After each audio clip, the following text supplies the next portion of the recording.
Well, hey everybody, welcome back to my sewing room. I'm so happy to have you here. And today is number 8 in the Sew Your Stash series, and the block is Santa's hat.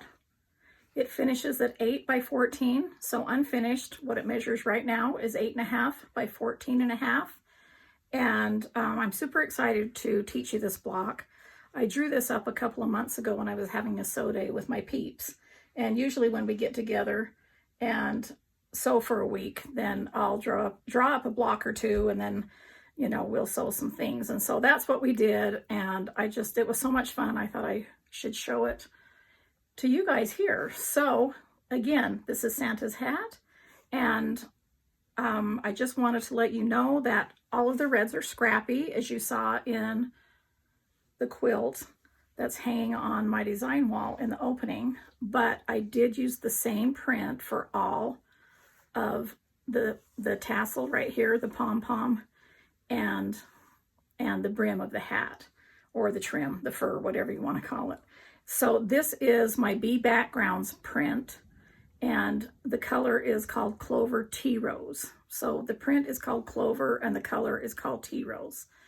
And then for the background, I used all the same background throughout the whole quilt.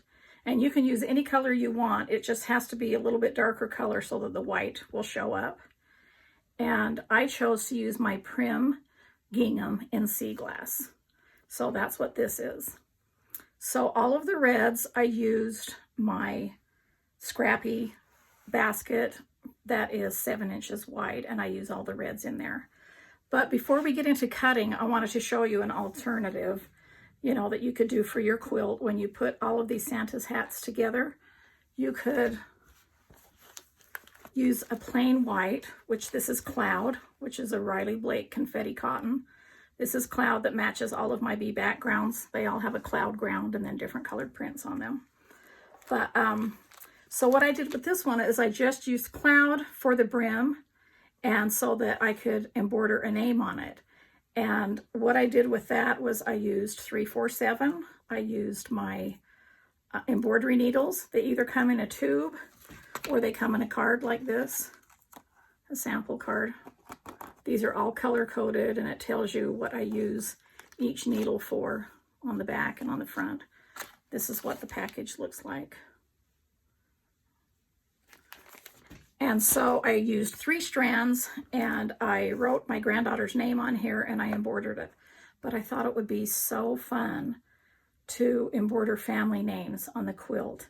So you could like embroider everybody's family name, and you could even leave a few blank so that if you have new members of your family, you could go ahead and embroider on it, even though it's already quilted. I mean, there's a way that you can do that and just kind of embroider on the top and hide the knots in between. So there's an idea for that. So let's get started and talk about the cutting. So let's talk about the background first. The background, like I say, is my Prim gingham. But what I wanted to show you about that is what I cut is 6.5 by width of fabric, and you know, width of fabric just means selvage to selvage, so it's about 42, and 2.5 inches strips by width of fabric. So 6.5 by 2.5, those are the strip sizes that I work with, and that's easy to do because I'm using all of the same background. Now for the tea rose, for the brim and the pom-pom, I just work with 2.5 inch by width of fabric strips. So I went ahead and wrote down the cutting for you. Let me grab it and put it right here so that you can see the whole thing, and you can go ahead and take a screenshot of it, or you can just write it down. And so I letter everything, all of my pieces. If you follow me, you know that I do that in all my books, my patterns, everything. Every piece is lettered. And then I go ahead and use my Sew Handy stickers, and I put the coordinating letter according to the piece on top of the stack so that I can, you know, identify those when I go to sew. So that's what I've done with these. And so this is a B, C, D, E, and F, but I wanted to show you something about the A. And I also wanted to tell you something about yardage. So 1 yard of this background will make 8 blocks. So that will kind of help you depending on what size quilt you want to make. Then you can kind of go from that judgment. And then of course the scrappy reds are just from the 7-inch baskets. And then the brim and pom-pom, 1/4 yard will do 8 blocks. And that's this print right here. 1/4 yard will do 8 blocks. Okay. So on the A's, you know, I usually use my seam guide at my machine, and I will be. But for this one, these are such large half square triangles that what I do with this is I mark them from corner to corner, a line from corner to corner, because my machine isn't in a flat table, and so this would hang off, and I don't want to distort it. I want it very flat. So what I do is I usually use this ruler that I've had forever, and it's a 1/2 inch wide ruler. You could just use a regular ruler if you want. But how to mark these A squares is you want to turn it on the back, and it's just the A squares that you need to do this with. And instead of putting the ruler on the point here, can you see that? Let me move it down a little bit so you can see. Instead of putting it on the point, you want to just bring the edge of the ruler from point to point right here. And then, because I'm going to be showing you a bonus block on what to do with the trimmings, I go ahead and mark on the other side as well. So I just use a mechanical pencil. I just want to be able to see the line, and that's how I mark those. The rest, I'll just use my Seam So Easy seam guide. And so here's all these label pieces right here for that. And then here is the G and the H for each Santa hat. So here's my reds in my scrappy stash here.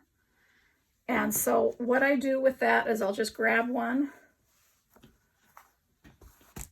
and they're 7 inches wide because that's how wide I put them in the basket. Sometimes I'll have a 6.5 inch wide and I'll stick it in there, but I'll take a 6.5 inch wide ruler, and I just measure in 8.5 inches right here, and I cut up that way, save that leftover, and then go ahead and cut this 1/2 inch off. So now I've got my 6.5 by 8.5 G piece for a Santa hat. And then out of this leftover right here, I'll simply grab 3.5 inch square.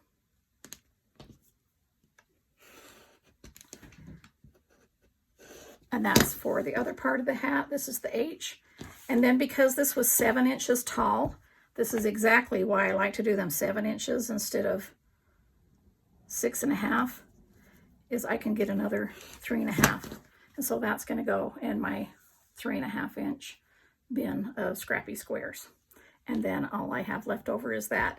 Now, when you're going through your stash basket, take note that you'll need, when you're going through here and deciding which reds to cut from, you'll need one that's at least 6.5 inches tall, and you'll need it 12 inches wide so that you can get both pieces out of it. Okay, so that's the cutting for that. That's leftover.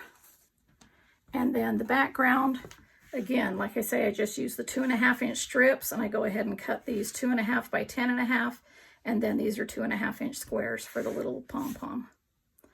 Okay, so there's the cutting. I think I've covered all of that, and I'm going to go over to the sewing machine, and I'm going to show you how to sew this block together. Here I am at my machine. We're going to get ready to sew this block, and I am sewing today on Miss Patsy, who I've named after Patsy Cline.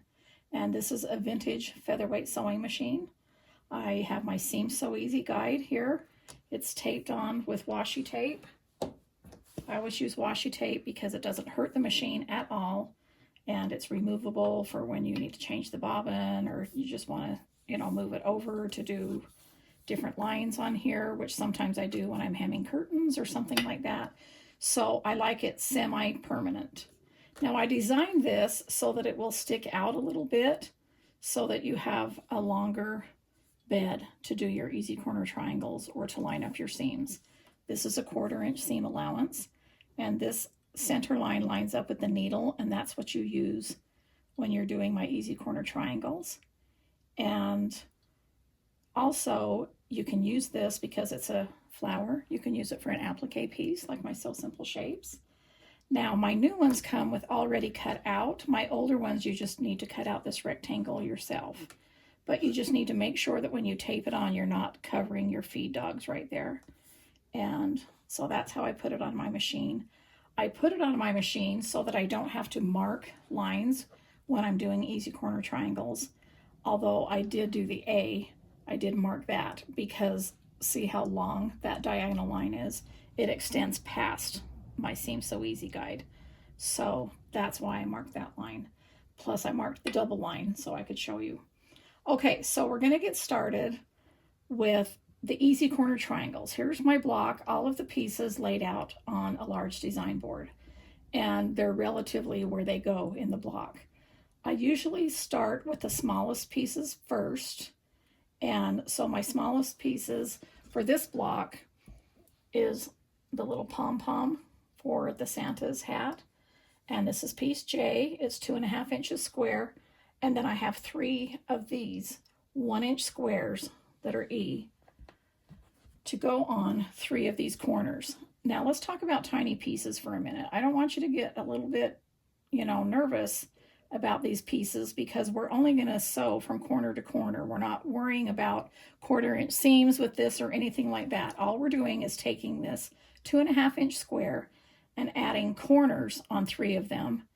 And then it's still going to measure 2.5 inches squares, and we're going to ignore that we had sewn these on, and we don't have to worry about the seams getting in the way. We're going to press them open or towards the triangle, and it's going to be easy peasy. So don't be nervous about tiny pieces. Okay, so the first thing I do, so I do want to let you know you can sew over these, you can iron over these if you want, but most of the time I just take them off and stick them on my machine and then discard them afterwards. So what I'm doing is I'm starting right on the corner after lining this up and watching this line right here. And I'm simply sewing from corner to corner. Now, normally I would be doing, a lot of chain piecing with this, but I'm just going to show you one block at a time. So I have this scrap of fabric that I'm going to sew in between. Now, because these don't overlap, meaning the squares are this small, I can just go ahead and do each one. And so all these easy corner triangles do really is just round this piece, otherwise we would have a square pom-pom. And that's why I like to use easy corner triangles. It's the simplest way to make blocks that you don't have to do weird angles or templates or crazy rulers or something like that. So I usually grab 2 pieces of fabric like this so that I can work back and forth. So here you have right here on 3 corners. And then all I do is trim by approximate 1/4 inch seam. It doesn't need to be exact. And then I'm going to discard those pieces. I'm going to go ahead and press all 3 of these towards the triangles. It really helps to have a little bit of a smaller iron when you're working with smaller pieces, because if you use a great big iron, you can't even see what you're pressing. So I just go ahead and open them up like this and then press for a second. You can also use the quilter's clapper to make things flatter if you want.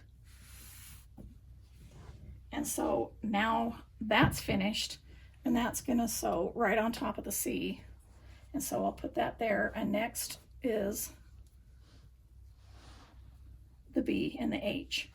So now what you're going to do with this forms the slant, the smaller slant on the hat, and you're going to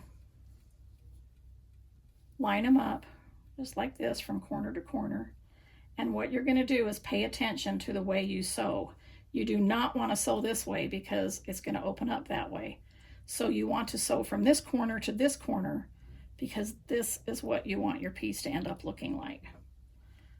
So after you've got this all lined up, again, you're just going to start in a corner then line up right here to this line.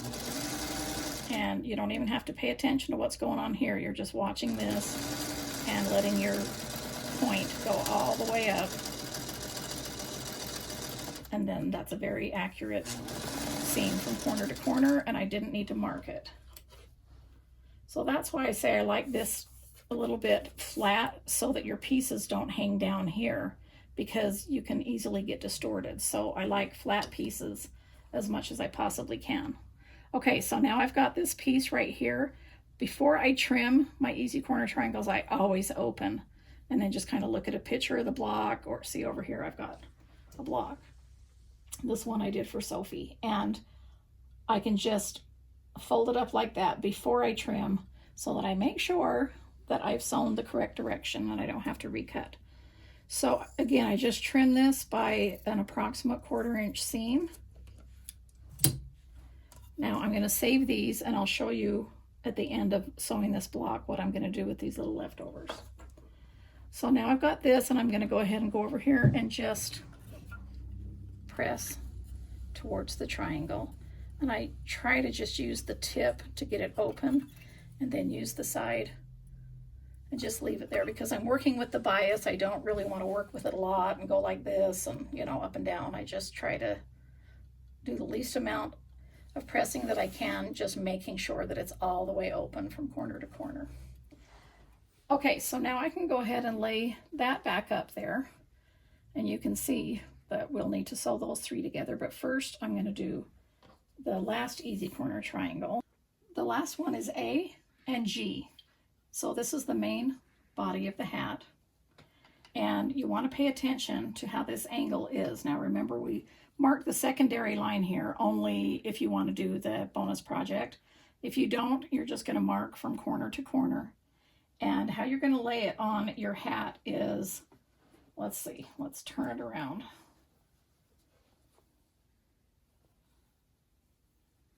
Because I'm sewing from corner to corner, when I lift up, I want the angle to look like that. So that's how I'm going to sew it. So again, this is how you lay it. Try to ignore this short line. We're only going to do the long line from corner to corner. And then I'll sew this after and cut it off, and I'll show you how I do that. Okay, so I just put it lined up on the machine again. Now I can see that this is all lined up, and so I'm probably not going to pin, but if you wanted to, you could just grab a pin and pin it right here, you know, in the bigger piece so it doesn't shift.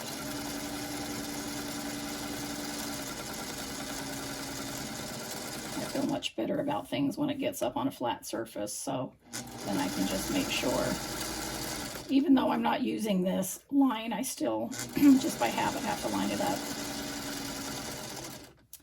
And then I can go ahead and take my pin out, put a scrap of fabric in between. Now normally, since this is my sewn line, I check it. I'm like, yeah, that's how I want it. See over here on the one I did for Sophie, it looks the same. I would go ahead and trim it, but because I'm going to save this piece and do a secondary project before I trim it off, I'm going to sew on this line. It's just easier to sew on before you trim it off, so it's nice and an exact triangle.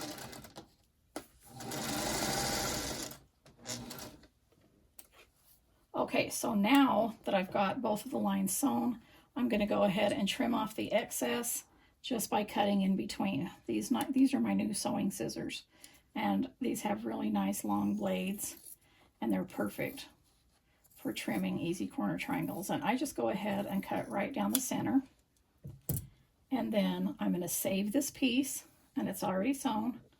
I'm going to put it over there, and then I'm going to press this open. I mean, not open, sorry. I'm going to press this towards the triangle.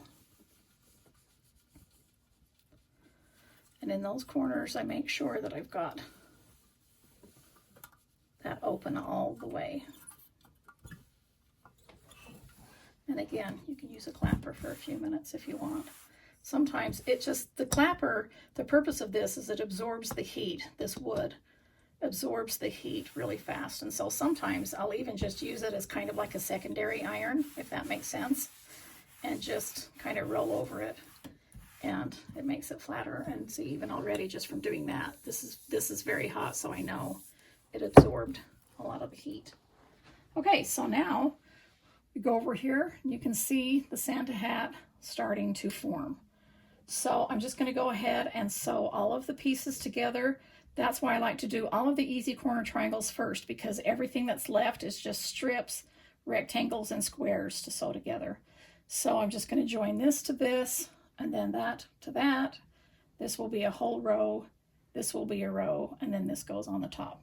So I'm just going to go ahead and sew, and let's get to it.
And there she is. There's the Santa's hat block. So excited about this block. It's so cute. It's really fast, and it's fun to make. So when you put these blocks together, I designed it. The reason I put this border on the top instead of just leaving it off is because when you sew the quilt together, like you add these two on the bottom row, see how that makes an automatic sashing, and it's just like you see on my design wall here. Let me show you one more time.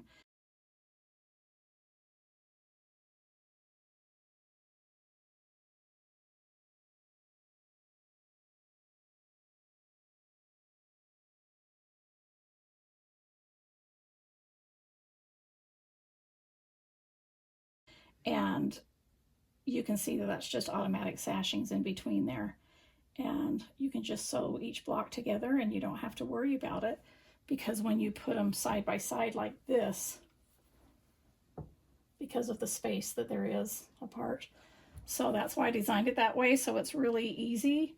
And I hope you have fun with this block. I hope you make lots of these blocks, and I hope some of you go ahead and put the embroidery on there too. This would be a really fun quilt label as well if you didn't want to put the name on. You could just make this as the quilt label and then write all the information in here, or embroider it and put it on the back of the quilt. That would be fun also. Okay, so there's the block, but I want to show you what I do with the leftovers, so I'll be right back. All right, so here are the leftover pieces. Remember, we had this one that we trimmed off from the little pom-pom, and then this is the one that we trimmed off from the hat. This is one where I didn't put a line and I just trimmed it, and this is one where I did sew the line. So they're pretty much about the same size, but one is already sewn.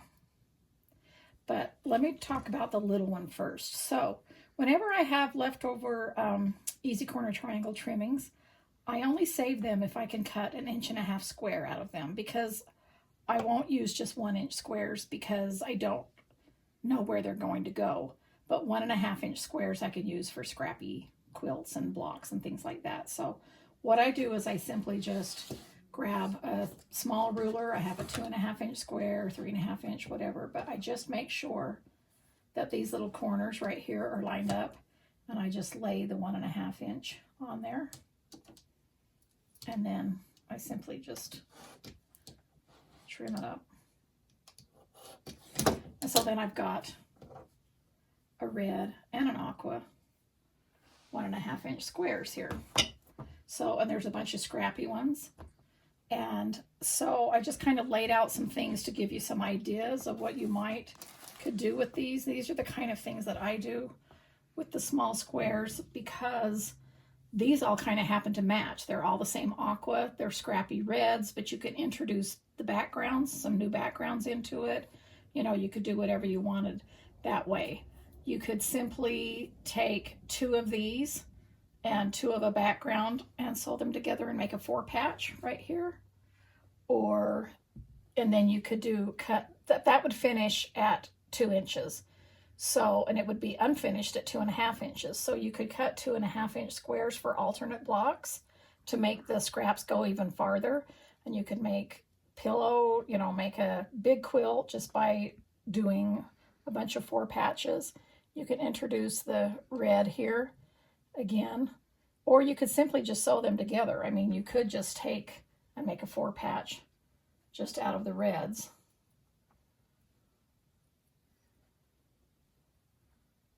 Right, and all the reds would be scrappy because they're trimmed off, but you could just make a 4 patch from the red and aquas and simply sew them together too. You'd be surprised how much you can, you know, get out of these, like pillows, table runners, even small quilts, or what about doll quilts? So you could do a 5 patch if you wanted. I mean a 9 patch with a checkerboard with five colors, or you could go ahead. This is a 5x5 setting, and you could do it with the background on the outside or with the color on the outside. So there's just, you know, this is just squares. It's simple, but it's kind of, because they're all the same colors, it would be fun to do a little project. Now, if I was just trimming these off and these were all scrappy colors, like all of my happy colors that I use, I would cut these 1.5 inch squares and from the leftovers and just put them in my 1.5 inch square bins, and then, you know, use them for my scrappy projects. So there's that one, and that's what I would use with the small squares, the 1.5 inch squares. So from this size, let's talk about the one that's not sewn. That's just, you know, so what I always do is I take a ruler and I measure. I line these up and I measure how big of a square I can get. I cannot cut a 3.5 inch square from it, but I can cut a 3.5 inch square. So that's what I do, because I can cut a 3 inch square, excuse me. So I cut a 3 inch square because I do use those in some scrappy projects. I don't have a ton of them, but I do have some. So I would just save those 3 inch squares. And again, you have a lot of reds and you have a lot of aquas, and you could also cut some backgrounds 3 inches square, and you could do the same thing with this. Because they're bigger squares, you could do bigger projects, table runner, whatever. So that's what I would do out of that. But let's see. Look at this block. I love this. I'm excited to show you this. So this is a 20 inch block. And each of these segments, these squares on the corners, are cut 5.5 inches square. And this is cut 10.5 inches square. And then all of these come from this right here that I've already sewn. And so what I do with this, let me show you how I trim it up. I need my 5.5 inch trim it ruler. See, the one that has the lines? This is a 1/4 inch seam allowance, and then this is the lines. This helps you trim things up perfectly.